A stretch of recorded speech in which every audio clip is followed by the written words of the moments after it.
Coders are having an absolute moment when it comes to using these Claude skills, these different agent skills, and I haven't seen too many resources out there that help non-coders understand how to put this together, and that's what this video is all about. These are 5 different ways that you can use these Claude skills or these agent skills to save time, ideally every single day. But first and foremost, I want to clear up some confusion about what skills really are. At their essence, they're just a simple text file, a markdown file, and they can include a little bit of code. They're different than a full agent, and they're different than a tool, which would just be an API call or a simple script to use some kind of software. These skills should be fairly simple to start. Don't try to do too much inside of one skill. Some people are trying to build a whole agent really inside of one skill, and I think it's best to, have an agent that can use many different simple skills. And one rule of thumb might be to see if you can describe the skill in one sentence. If you can't describe it in one sentence, it should probably be multiple skills. Another thing I want to do before jumping right in is to really go through the hierarchy of how to best control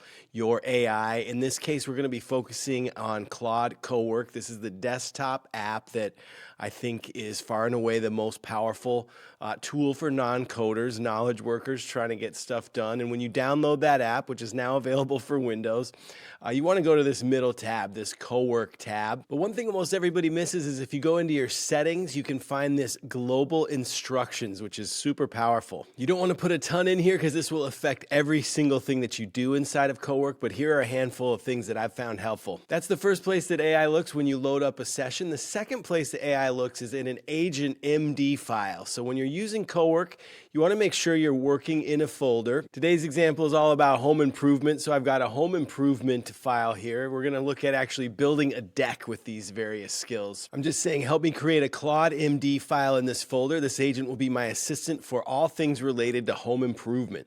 And now we've got a Claude MD file right here, and we've created just a very simple agent to help us with our home improvement. I love to use a free tool called Obsidian to review and edit these files. I'll link to a video right now that goes way in depth on that. Now that we've got the global settings all set up along with this Claude MD document that outlines what this agent should do, we can now get into skills that this agent can use. I've got a cheat sheet version of this video. I make a cheat sheet like this for every single video that I create, and going forward, I'm going to start to include these skill files in the Patreon as well. So if that's something that's interesting to you, check out the link in the description. The first skill that we're going to look at is the interrogate skill. This is the simplest and possibly the most important skill we're going to go through today. This skill nudges the AI to get as much information as possible out of you based on whatever you're working on so you have the highest chance of success. The sentence about walking down each branch of the decision tree is really impactful. I got that from a killer coder. I'm going to link to his video in the description as well. So to add these skills, you've got to go to this little customize button, which looks like a little briefcase, I guess. You got to go to skills and then this plus button, upload a skill. And now we've got our interrogate skill loaded in. And now I think the easiest way to fire off these skills is to just do the / command.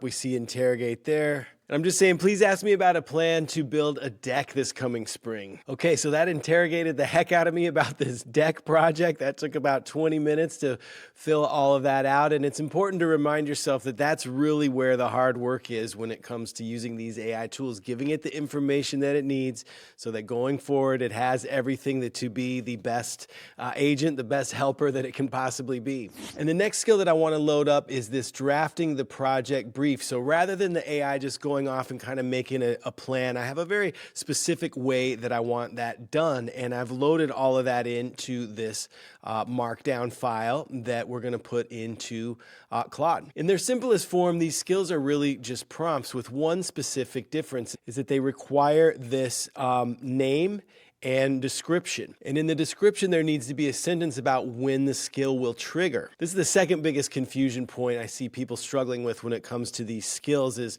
they're not really sure when it's going to trigger. Sometimes it triggers, sometimes it doesn't. I find the best way to get around all that is just to use the / command to pull up the skill so it knows exactly when to use it and there's not that confusion of the AI trying to decide. I've got this draft project brief loaded, and now I could probably just ask it to draft the project brief and it would know what I'm talking about, but using that slash command is just a very clear way to avoid any confusion. And now we've got this beautiful project brief exactly to my specifications based on many other projects that I've built with AI. And we can see that right here in Cowork, but we can also view it and edit it right here in Obsidian as well, which is really nice. Having these files right on your desktop, right on your computer is a huge breakthrough because it allows us to move our knowledge base around when any new technology comes out. When there's a new hot thing, now we can just upload all of our markdown files into whatever new model comes next, and we're not stuck into any one platform like we used to be with Claude projects or custom GPTs. Now the next skill that I want to show you is called the next milestone. So that takes that project brief and helps us carve off what's the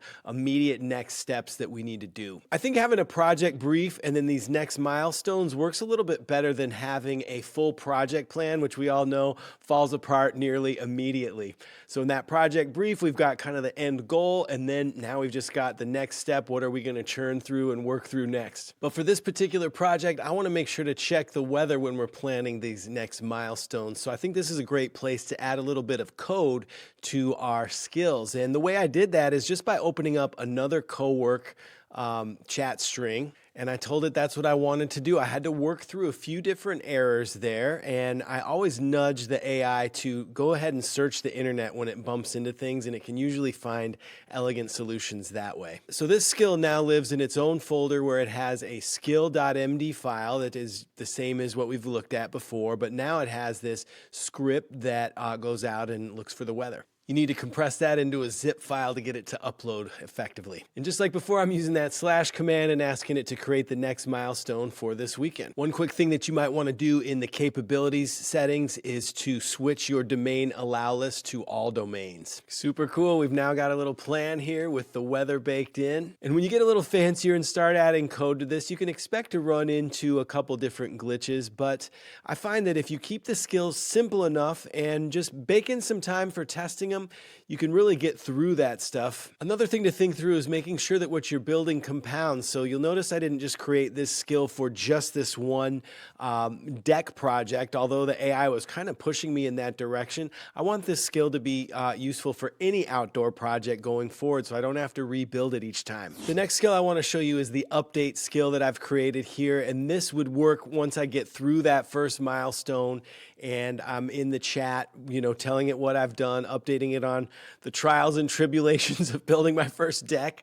I can then run this update skill so it'll update everything so we can stay in sync. So you can grab a screenshot of that, or again, I've got all of these available in the Patreon. I've even got an additional one here that is updating with notifications. So if you're working on a project, this can go through and create drafts that will update various stakeholders on what's been accomplished.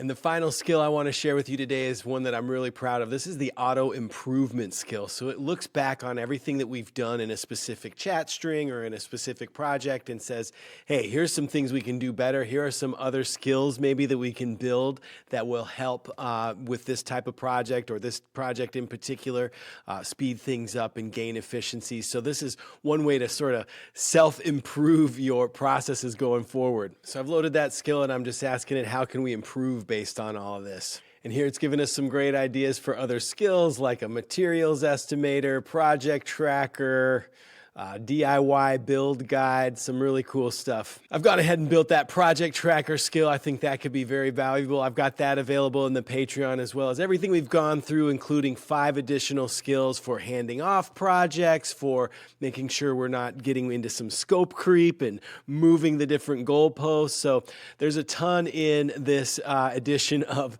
the Patreon. Check that out. There's a link in the description. I've also got a video that goes in depth into all sorts of other Cowork features. I'm going to link to that video here. I will see you over there.